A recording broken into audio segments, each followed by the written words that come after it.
Signature TV, news in your pocket. Many thanks for staying with us, and we are talking Igbo traditional rulers at home versus Eze Igbo in diaspora. Our guest is Igwe Chukwuemeka Ugunta. He's a traditional ruler and he joins us live in studio to discuss this very subject matter. Good morning, Igwe, and thank you for joining us this morning. Good morning, my daughter. Good morning, thank you. You're welcome. You're looking really very colorful and flamboyant. I would want you to, describe yourself, your position, and just everything about you, because I do not think we did justice by just introducing you as a traditional ruler. You're welcome. Yes, I remain His Royal Majesty, Igwe Professor Chukwuemeka Ugunta, MTR, CON, JP, Justice of Peace. Honorary Kemma of Igbo land. Interesting. Yes.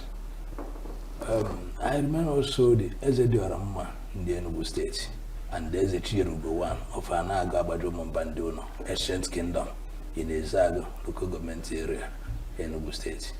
Thank you. You're welcome, sir. So I want you to explain, based on your position and your experience, we're talking, on one hand, Igbo traditional rulers, and the other hand, we're talking about Eze Igbo in diaspora. Are we talking about the same office, or there's a difference between the two, portfolios? Yes, we have Eze Igbo in diaspora. That is the kings, Ndeze Nonuzije. We call them Ndeze Nonuzije. And we have Ndeze Ordinana, that is the Igbos. So the way it stands, the Ndeze Ordinana, that is Ndigwe, they are the pure traditional rulers representing Igbo or Igbo land in various societies, in various communities, in different localities, in different states. Okay. In Igbo land. Okay. Then we now have Ndeze Nuzije, that is the kings in diaspora, the traditional rulers in diaspora. The Ndeze Nuzije, they are the people representing the traditional rulers at home. Yeah. Because ndị Igbo si na ono n'ụlọ nochitere onye nọ n'ezi, onye nọ n'ezi nochitere onye nọ n'ụlọ. They have different works. Ndị eze n'ụzọ ije, the kings in diaspora, they have different works they are doing. And the people, the ndị eze ọdịnala, the ndị igwe n'ụlọ, they have their own different works they are doing. Then when you come to ndị igwe at home, the Igbo at home, they are the #1 chief security officers in their various communities. And whenever anything is happening in the communities, that is within the communities of their domain, they are the people to be held or hold responsible for whatever thing that is happening in there, And they are working with their PG, Town Union President Generals. You understand? So now, in the Ndeze in diaspora, these people, if I may say, they are working more than the Ndigwe at home. Because Ndeze in diaspora, the kings in diaspora, they are taking care of Igbos like Enugu, Abia, Anambra, Imo, Delta, Rivers, some parts of Benue-speaking Igbo communities, some parts of Bayelsa, or Cross River Igbo speaking communities, and including Delta. So when you see these people in diaspora, their major works are to protect the lives and properties of Ndi Igbo in diaspora, Ndi Igbo in outside Igbo land. Just like today, currently now, if you go to Lagos, a lot of things are happening in Lagos. I'm also Eze in diaspora. So in that Lagos today now, you see demolitions. In Lekki, they are demolishing Igbo people's properties. In Festac, the same thing. In trade fair, the same thing. Call it, name it anywhere in Lagos. Outside Lagos, when you go to Abuja, the same thing happening there. Then, the people that are defending or protecting Igbo properties there, or speaking on behalf of Ndi Igbo there, they are in the Eze, in diaspora. Okay. Because it's only that Eze that has the right or the authenticity to meet with Oba. Okay. The traditional or paramount ruler of that area. Of that area, yes. Any other person without being Eze, you cannot go to, you don't have any, you don't have access to the Oba of that community or that town or that area where you are residing. But in terms of defending Igbo communities in diaspora, it's only the Ndeze in diaspora that can do that. Okay, you can see now, sometime like about 2 days or 3 days ago, Peter Obi with Senator Baribe, and some other people, they visited Trade Fair. They saw what happened there. And the same thing, that those things that happened there, it was just in, if I should put it political, don't blame me. Because Yoruba sold the properties to Ndi Igbo. And Ndi Igbo was there. They bought it, they verified, they paid every necessary things they're supposed to pay before they were allowed to build. And after building for years, in fact, they saw them building, developing the areas.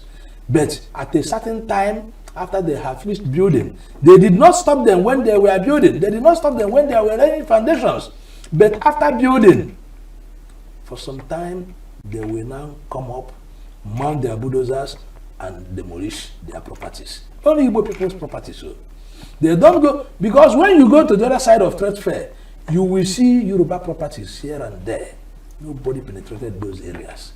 But within that area where Igbo people are trying to survive, that is where you see the political marginalization, which I have been talking about, taking place. Because all these things mounts on marginalization.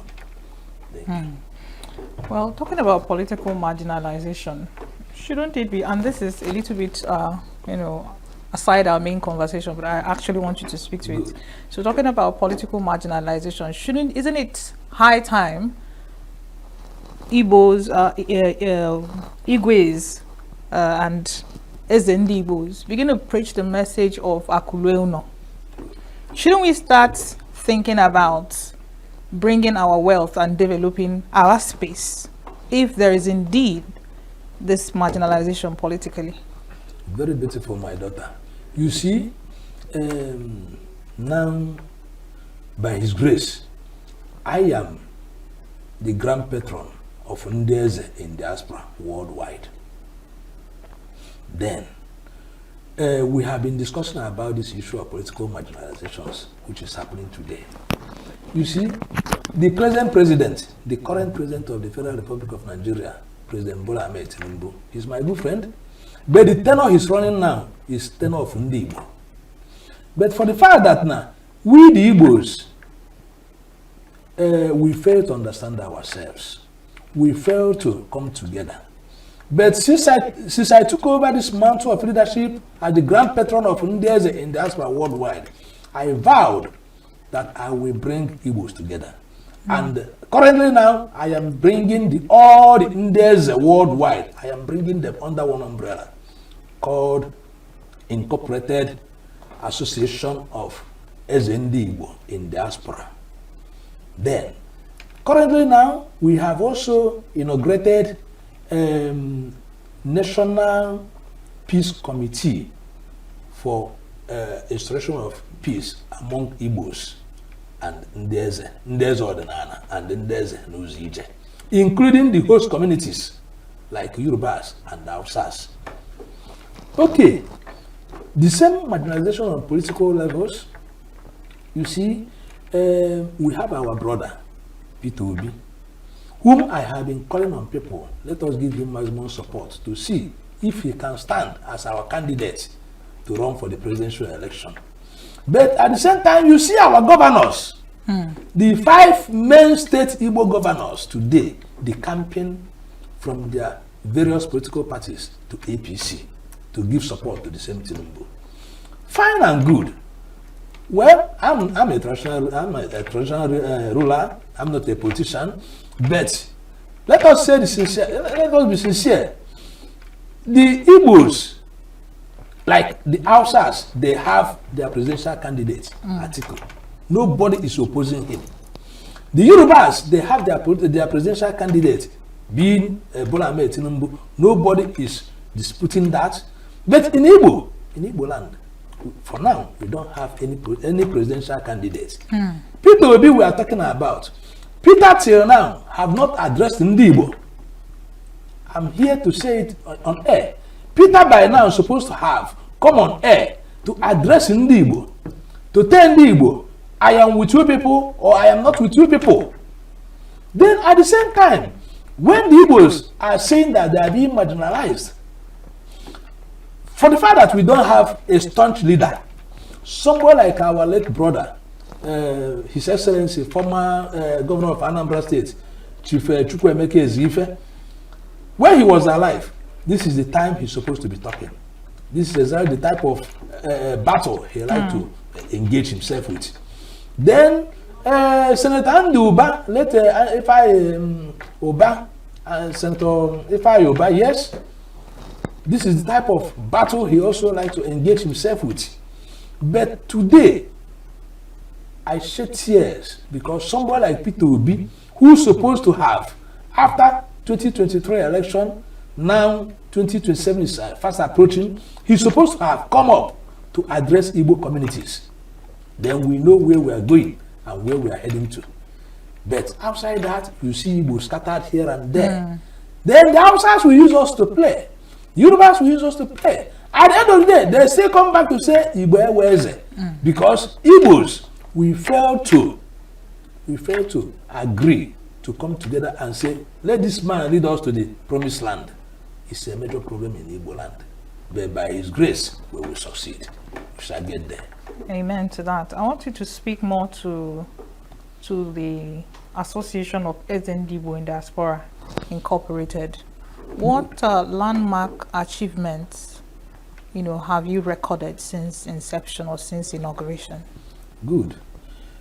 Yes. Hence, the association, since the association came on board, we have successfully brought all the Ndeze together. And now we are bringing all the Apex Igbo leaders together. Could you explain the scope when you say all the Apex Igbo leaders?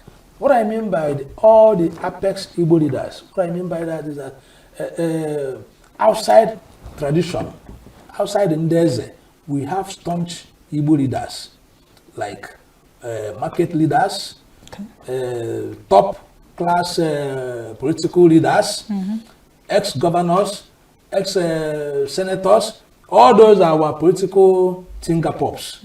We refer them as our Apex Igbo leaders. So we are bringing everybody together now so that we can have a roundtable talk on how to move Igbos forward. There is a particular man we have been looking for, and by his grace, God has brought him up. His Imperial Majesty, Igwe Fred Enwa Jago, Onatadikem of Ajawu Estate, is in the Igbo Ajawu Estate. The man is coming up now to lead Igbo, to become the Igbo of Lagos State. And by his grace, if he takes over the mantle of leadership, I think he will work with me, he will work with other Ndeze, he will work with those top class Igbo, Apex Igbo leaders. And we always still bring peace and harmony among Igbo societies, wherever they are, both home and abroad. So, as it stands today, we are working day and night to restore back peace and dignity of Igbo land back to the land. Brilliant. Now, if I got you correctly from your submissions, as a Igbo in diaspora, in terms of scope, encompasses both those outside of the eastern, part of the country, maybe as an Igbo in Lagos, as an Igbo in Ghana, and then those in the west. It accommodates every single person that is not within the motherland. Yes. Great. I want you to speak to the statutory nature of Igbo as compared to the Igwes. Very beautiful. You see, the Igwe, we address them as His Royal Highness, His Imperial Majesty, His Royal Majesty, and thereabout. Then the Eze in diaspora, we address them as His Eminence, Eze Ambassador. Why we call them Eze Ambassadors? They are representatives. You understand me? They don't have staff of office from a state government. Because Ndi Igwe na Igbo, they have staff of office from various state governors or state governments of their own states. But in Eze in diaspora, they don't have such a staff of office. And based on that, we don't allow Ndi Eze in diaspora to answer His Royal Highness or His Royal Majesty. Because His Royal Highness and His Royal Majesties are meant for the pure crowned Ndi Igwe na Igbo, who we refer them as our royal fathers. I am among the Ndi Igwe na Igbo, and I'm among the royal fathers. So we don't allow those in diaspora to parade themselves as His Royal Highness or His Royal Majesty, because these are the things that are causing problems among Ndi Igwe in Igbo land and then there's in diaspora. When an Eze in diaspora comes home, he will come home and meet the Igbo of his community. There is no way he will wear His Royal Majesty or he will answer His Royal Highness. Why the Igwe of the land is there? Two of them cannot, two captains don't stay in one boat, in one ship. So the Igwe, the Eze in the Igbo in diaspora, whenever he comes home, he will remove whatever thing he put on and put common red cap chief. He will dress himself on a common red cap chief to go and pay homage to the Igwe of his town or his community as a mark of respect. Because if he doesn't do that, that means he's looking for trouble. He's trying to measure shoulders with the Igwe of the community, which is wrong. We don't entertain that. We don't allow that. And when the Eze in diaspora, if you have anything, maybe you want to seek a fatherly advice from your Igwe, if you are not in good times with the Igwe of your community, you cannot go to him to seek any advice. But if you are in good times with him, you can approach him as a father. He will advise you on a way forward. And the same thing now that is happening, like when I talked about the Igwes at home, Igwes in Igbo land, being the chief security officers of Igbo. In these aspects, you can see Fulani herdsmen have taken over all the various nooks and crannies of Igbo land. And the major problem we have now is that the Igwes are at home.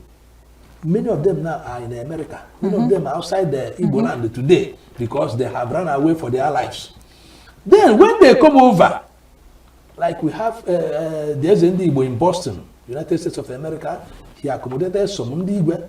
There's Ndi Igbo in Canada, he accommodated many of the Ndi Igbo. All these various, both in UK, Ndi Igbo from Igbo land. When they travel outside, they stay under the canopies of the Ndi Igbo in diaspora. And that Ndi Igbo in diaspora will still give him that protection as a son receiving his father in his own home. You understand me? So the Ndi Igbo in diaspora, they are working very, very well. What they are doing, if I may credit them, they are doing more than Ndi Igwe na Igbo. Because, okay, for instance, I myself now, I base in Lagos. I visit home once in a while or thereabout. You understand me? But that place I am, the Eze, I am also working with other Eze there, and I'm also an Eze there, protecting the same Ndigwe, because there are so many Ndigwe from different states. When they come to visit, in fact, they have properties there. When they come, I still accommodate them.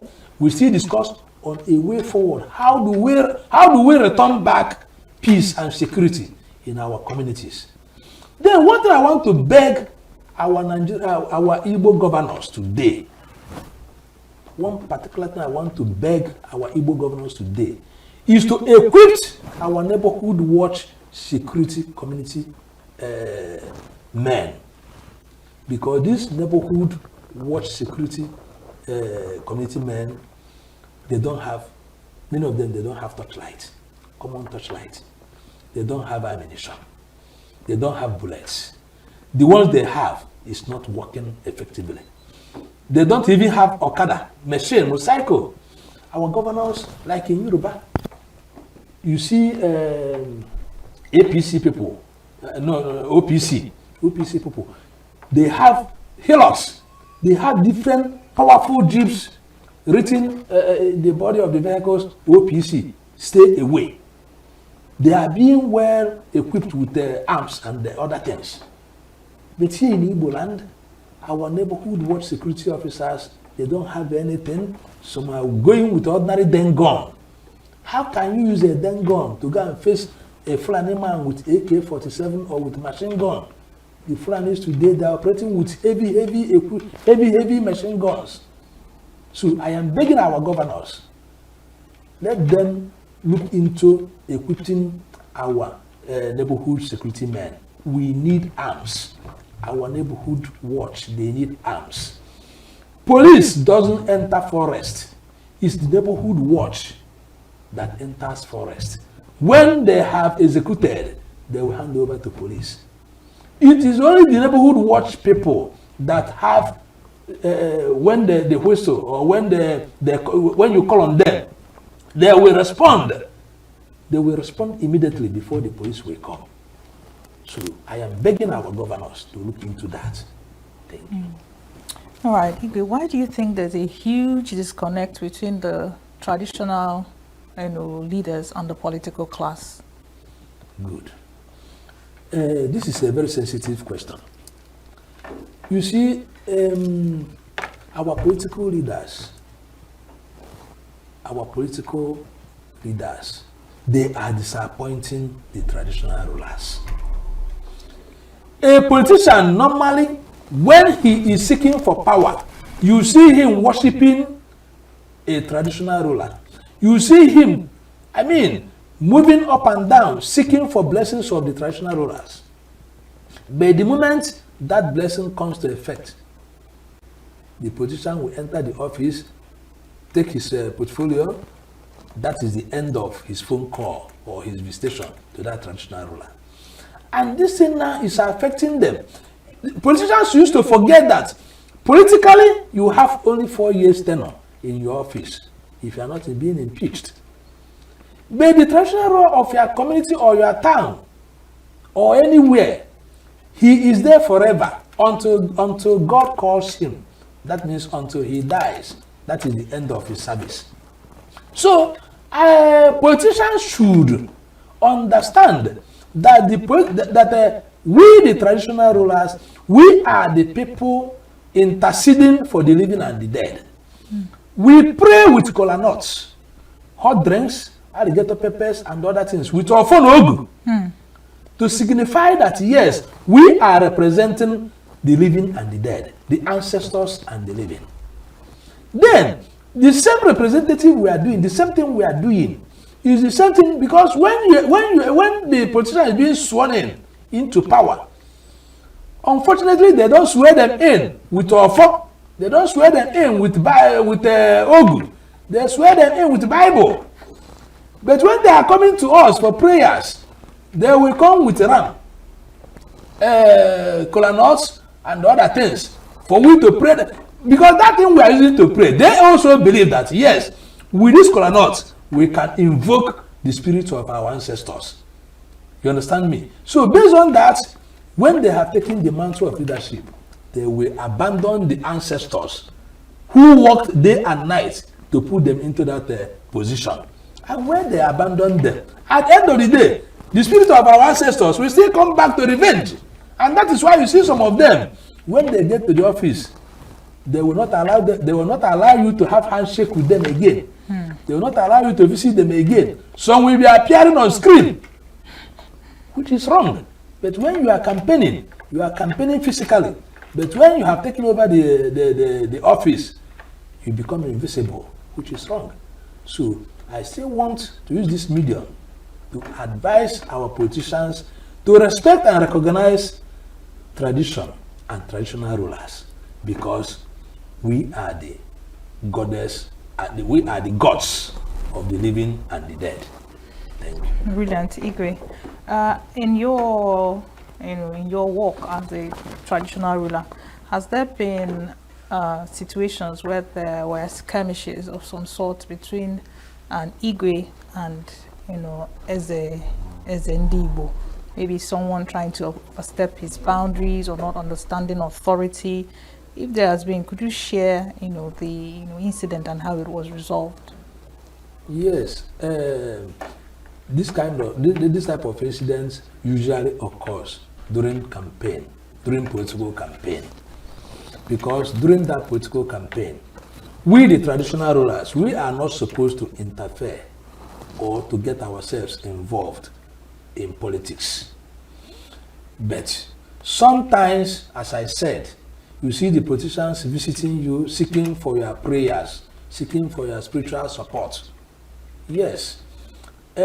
When that kind of support is going on, or when that intercession is going on, you will still see the politicians or the Eze in diaspora, even the Eze in diaspora, in their palace, they have shrine.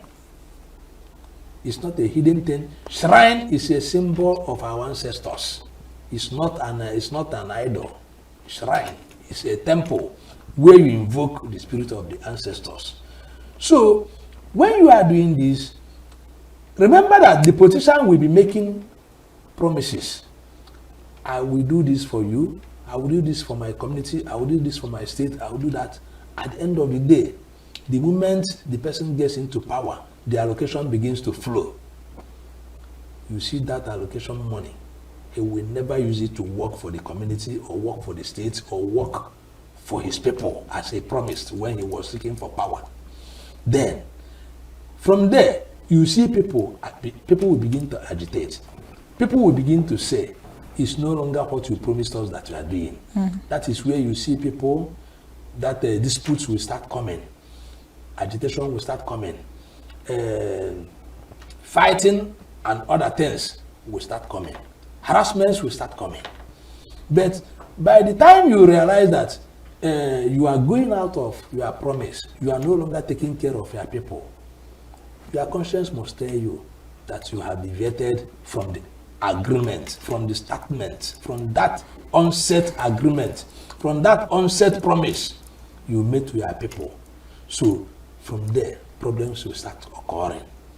But on my own side, I still want to advise my people, even the politicians, whenever you are making promises, especially now that 2027 election is fast approaching, whichever promises you are making to your people, try to fulfill it. We came into this world naked, and we shall go back naked. We are not going with 1 naira. We are not going with dollar. That money you are packing there, I think by the time God calls you, you are not going with any money. The ones in the bank, the hidden ones, bank will just float it up, and that's the end of it. So, politicians, my dear politicians, you are our children. I am begging you, on behalf of our ancestors and the spirits of Igbo land, remember to fulfill any promise you make to your community, you make to your state, to your local government, while you are seeking for power. Don't think you cannot deceive God and you cannot deceive our ancestors. You can see now, many people have gotten different contracts from politicians. But I discovered that when a politician gives out a contract, the same contractor will come back to give returns, because that money will be assigned, approved. But there will be percentage that if you are being given 10 million, you will return 2 million and you work with 8 million. Agree or not, if you say you disagree, cancel. If you agreed, they will pay. Then at the end of the day, you return the other one. Robbing Peter to pay Paul is not benefiting. It's not good at all, because robbing Peter to pay Paul, we are still the Paul and we are still the Peter. Your father is here, your mother is here. You rob the state, you rob the local government, you rob your community. At the end of the day, when you die, they return you back to that community. And you still come back to face the calamities of our ancestors. You still come back to face the war of the spiritual land where you belong to. All right. Before we let you go, Igwe, I want you to speak to another very sensitive matter, the matter of Nnamdi Kanu. Now, there is this conspiracy theory that that the Southeast governors are the ones, keeping him there for some reasons. Now, what is your thoughts, to this, and how is, the Igwe, those at home and those in diaspora, how are they working together to see that this matter is, resolved? My daughter, you see, the case of Nnamdi Kanu, I myself personally, His Royal Majesty Igwe Professor Chukwuemeka Ogunta, I am involved.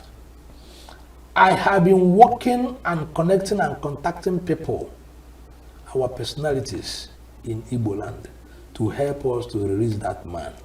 Our governors are not helping matters. The governor of Imo State, Hope Uzodimma, he's nowhere to be found in the matter of Nnamdi Kanu. Nnamdi Kanu, his father was a traditional ruler. His father was one of the heroes, one of the mentors in Igbo land. Nnamdi Kanu, today, his health has gone too bad. And our governors, they are not giving listening ears to his case. When I mentioned Hope Uzodimma, Hope is 5 and 6 to Tinubu. Hope Uzodimma. If Hope Uzodimma visit Tinubu, even call him on phone, Oga, Your Excellency, Mr. President, please, under mercy, release Nnamdi Kanu. Tinubu will release Nnamdi Kanu. Okay, other governors are watching Hope Uzodimma. If Hope steps forward, Oti will follow him, Anambra will follow him, Enugu will follow him, Ebonyi will follow, they will queue up. But for the fact that Nnamdi Kanu is from Imo State, while for Imo State, his governor refused to give audience, to give attention to his problem. We, the founding fathers of Igbo land, today, we have vowed that by his grace, maybe before next week runs out, we will visit him, because we have gotten the report that his health is bad. We will visit him, we will see him, then we will still keep on crying to the world, to our governors, to wake up. Look at Sunday Igbo. What did Nnamdi even committed? He did not commit anything. Nnamdi never committed anything. He agitated, give me Biafra, give me my father's land. And that's all. Nnamdi never killed any person. People that were messing up or doing anything on his name, no. You cannot go to the street and say you are fighting for me when you have not asked me, Igwe, have you eaten today? How can you be fighting for me? Nnamdi Kanu is in the detention there. Nobody have even made mention or even gone to Imo State government house, even come on to the street of Imo State to demonstrate, release Nnamdi Kanu for us. Then at the end of the day, somebody will come and say that he is fighting for the release of Nnamdi Kanu. No. But today, we are coordinating and calling on personalities in Igbo land to wake up from their slumber. Our governors, we are begging you people, we the founding fathers of Igbo land, the traditional rulers, home and abroad, we are begging our governors. What I mean by our governors concerning the case of Nnamdi Kanu, I mean Governor Hope Uzodimma of Imo State, Governor SLTV of Abia State, Governor Professor Charles Soludo of Anambra State, Dr. Barrister Peter Ndubisi of Enugu State, and Felix, His Excellency Felix Wiflu of Ebonyi State. These are the 5 state governors that I'm expecting to talk about the case of Nnamdi Kanu. In terms of rivers and deltas, they are our brothers. They are looking at us. In fact, they don't have much about the case of Nnamdi Kanu. But the 5 state Igbo governors I have mentioned, they are the pillars. If the 5 state Igbo governors of Igbo land march today to the presidency and meet Mr. President Bola Ahmed Tinubu, Your Excellency, please, with all due respect, release Nnamdi Kanu for us. Let us go and have one-on-one, home peaceful negotiation with him or discussions with him. Tinubu will release him. All right, thank you so much. Igwe Chukwuemeka Ugunta, thank you for your very deep insights, and we will hope to have you back here some other time. Thank you. All right, don't forget you can catch up on most of our programs online on social media, Facebook, YouTube at Signature TV Official. Like, comment, and of course share. I'm Tigi Chiagorom. Don't go anywhere. New Day continues right after now.